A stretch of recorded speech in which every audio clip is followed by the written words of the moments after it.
Hello, नमस्ते everyone. कैसे हो प्यारे बच्चों। तो मैं आप लोगों के लिए आज एक बहुत ही इंपॉर्टेंट इन्फॉर्मेशन लेकर के आपके सामने हाजिर हुई हूँ, जो है आपकी पीजीआई चंडीगढ़ से रिलेटेड। बेटा जी, बीएससी नर्सिंग के फॉर्म्स जो है पीजीआई चंडीगढ़ के आपके आउट हो चुके हैं, यानी कि निकल चुके हैं। तो जो भी बच्चा बीएससी नर्सिंग के लिए प्रिपेयर कर रहा है तो वो ये फॉर्म्स फिल कर सकता है। बट इसमें कंडीशन क्या है बेटा, ये सिर्फ और सिर्फ आपके गर्ल्स के लिए है, ठीक है। केवल और केवल गर्ल्स इनको फिल कर सकती हैं। तो किसी भी कारणवश जिन लड़कियों ने सीनेट के लिए, एम्स के लिए प्रिपरेशन की थी और उन गर्ल्स का जो है एग्जाम क्वालिफाई नहीं हो पाया जिस भी रीजन की वजह से, उन लोगों के लिए काफी गोल्डन अपॉर्चुनिटी है कि आप लोगों के पास अब एक और ऑप्शन है। फॉर्म्स अभी भरे जा रहे हैं तो आप लोग आराम से जाकर के फॉर्म्स फिल कर सकते हैं। जुलाई में बच्चे इसका एग्जाम होने वाला है, तो आराम से आप लोग प्रिपेयर कीजिए और आप लोगों के पास एक बहुत सुनहरा मौका है फिर से अपने नर्सिंग के ड्रीम को पूरा करने का। तो फटाफट चलते हैं और जान लेते हैं कि आपकी फॉर्म्स की इंपॉर्टेंट डेट्स क्या क्या है। तो बेटा जी, जो फॉर्म्स है आपके वो 10 जून को अवेलेबल हो चुके हैं, यानी कि फॉर्म जो भरने का प्रोसेस है अभी जारी है, यानी कि ऑन गोइंग प्रोसेस है। 10 जून से ये आपका स्टार्ट हो चुका है। लास्ट डेट कब है भाई? लास्ट डेट तुम्हारे पास 30 जून है। 30 जून तक आपके ये फॉर्म भरे जाएंगे, तो कोशिश कीजिएगा जल्दी से जल्दी आप लोग ये फॉर्म्स भर लें, क्योंकि लास्ट डेट का इंतजार करते तो बहुत सारे इश्यूज जो हैं आप लोगों के आ जाते हैं। एडमिट कार्ड ये लोग डेट बाद में अनाउंस करेंगे, अभी तक इन लोगों ने जो एडमिट कार्ड की डेट है वो रिलीज नहीं की है। बाकी अगर मैं एग्जाम की बात करूं बेटा जी, 27 जुलाई को आपकी जो एग्जाम डेट है वो फिक्स कर दी गई है, ठीक है। तो प्रिपरेशन के लिए भी अगर तुम देख लेकर के चलो, अराउंड आपके पास 1.5 मंथ का टाइम है। ज्यादा टाइम बेटा जी आपके पास है नहीं। कितना टाइम है जी? 1.5 मंथ्स का आपके पास टाइम है।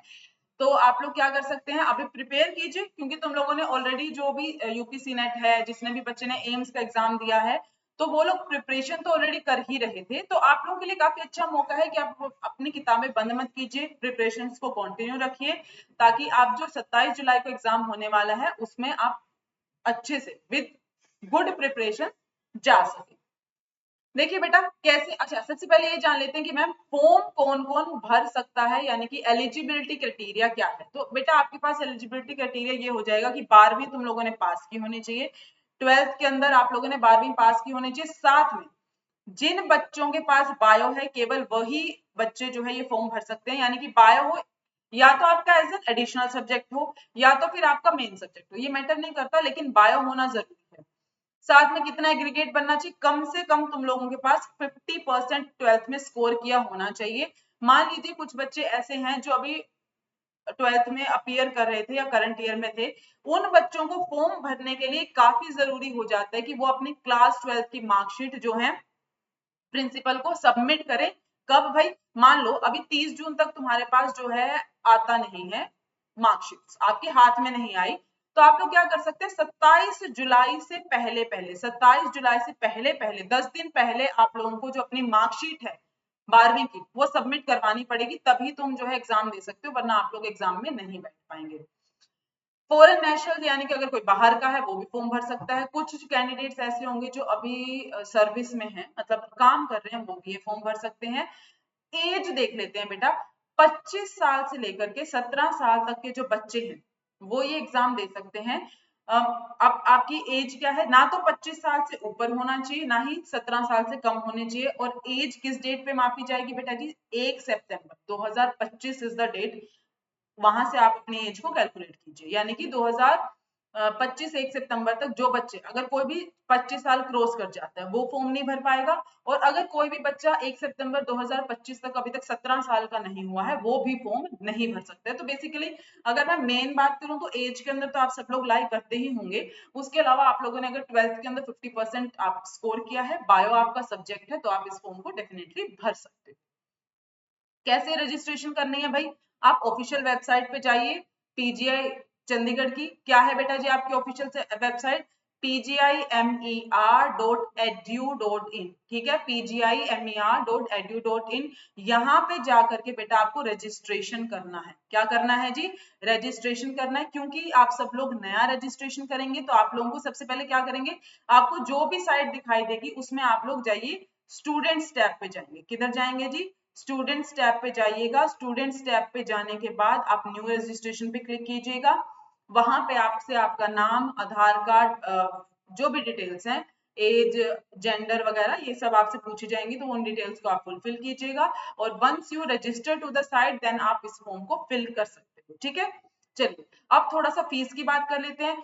फॉर्म भरने के बाद जो लास्ट स्टेप आपके पास आता है वो आएगा जी फीस, यानी कि आपके फॉर्म की फीस कितनी है। तो जो जनरल कैटेगरी है, ओबीसी कैटेगरी है, उसके लिए जो अमाउंट हो जाएगा बेटा जी 1500 रुपए का है। ठीक है, सबके लिए, बीट्स मेल फीमेल, ठीक है, या तो फिर कोई अदर कैटेगरी से, अदर जेंडर से आप बिलोंग करते हो। SC ST के लिए वहीं पे बेटा जी ये फीस आपके पास 1200 रुपए हो जाएगी। PWD जो कैंडिडेट्स हैं, यानी कि जिनके अंदर कुछ ना कुछ डिसेबिलिटी है, वो क्लेम कर पा रहे हैं उस डिसेबिलिटी को, उन बच्चों के लिए कोई भी फीस नहीं है, तो उनको राहत दी गई है फीस से। ठीक है, पेपर की बात करूं, अगर पेपर की बात कर लेते हैं बेटा जी, पेपर आपका जो है CBT मोड में, यानी कि कंप्यूटर बेस्ड टेस्ट आपका होगा। जैसे अब तक आप लोगों ने सारे नर्सिंग के एग्जाम्स दिए हैं, कंप्यूटर बेस्ड रहे हैं, तो कंप्यूटर बेस्ड ही आपका पेपर रहने वाला है। 100 मार्क्स का बेटा जी आपको पेपर देखने को मिलेगा। इसमें नेगेटिव मार्किंग है, तो आप लोग जो है तुक्के नहीं चला करके आ सकते, समझ रहे हो, इसके अंदर नेगेटिव मार्किंग है। बेटा पीजीआई के अंदर टोटल 93 सीट्स आपकी नर्सिंग के लिए अवेलेबल रहती हैं। जो आपका, मैं नॉर्मल नर्सिंग की बात कर रही हूँ, आपका जो बीएससी नर्सिंग का कोर्स होता है, 93 सीट्स इसमें आपकी अवेलेबल रहती हैं। तो पेपर का पैटर्न मैंने आपको एक्सप्लेन कर दिया। 100 मार्क्स का आपका एग्जाम आएगा, सीबीटी यानी कंप्यूटर बेस्ड टेस्ट आपका ये होने वाला है। अच्छा, लैंग्वेज की बात और कर लेते हैं बच्चा, केवल और केवल इंग्लिश लैंग्वेज के अंदर आपका ये एग्जाम रहेगा। कौन सी लैंग्वेज में रहेगा जी? इंग्लिश में रहेगा। हिंदी मीडियम में ये पेपर नहीं आएगा। तो अगर किसी भी बच्चे को ऐसा लगता है कि मैम हिंदी इंग्लिश में दिक्कत है, तो एक बार पहले सोच लें, उसके बाद आप लोग फॉर्म भरिएगा। क्वेश्चंस किस तरीके से आते हैं, कौन से सब्जेक्ट से बेटा जी आपको क्वेश्चंस देखने को मिलेंगे? तो वही इंग्लिश आप सब लोगों ने यूपीसी नेट के लिए भी पढ़ी थी, तो और काफी एग्जाम में, जैसे सीपीटी में, सी नेट में, गैट में, इन सब चीजों में आपकी इंग्लिश आती है, तो इंग्लिश आएगी जी 15 नंबर की। देन आपकी जनरल नॉलेज भी आ रही है, जैसे कि एम्स में आपको देखने को मिली थी जीके। ठीक है, जीके की हम बात कर रहे हैं, जीके से आपको 10 क्वेश्चन देखने को मिलेंगे। बाकी जो आपका पीसीबी यानी कि फिजिक्स केमिस्ट्री बायो है, वो सबसे ज्यादा हाई वेटेज का रहेगा, यानी कि ये टोटल मिलाकर के आपके पास 75 मार्क्स बना रहा है। 25 नंबर की फिजिक्स आएगी, 25 नंबर की केमिस्ट्री आएगी एंड 25 नंबर की आपकी बायोलॉजी आएगी। तो फटाफट जाइए, जो भी बच्चा जिसको लगता है वो इस एग्जाम के लिए एलिजिबल है एंड उसको इसी साल कहीं ना कहीं एडमिशन लेना है, तो उसके लिए ये एक गोल्डन अपॉर्चुनिटी है, यानी कि सुनहरा मौका है। तो आप लोग जाइए और ये फॉर्म्स फिल कीजिए। ठीक है, चलिए, thank you, have a nice day.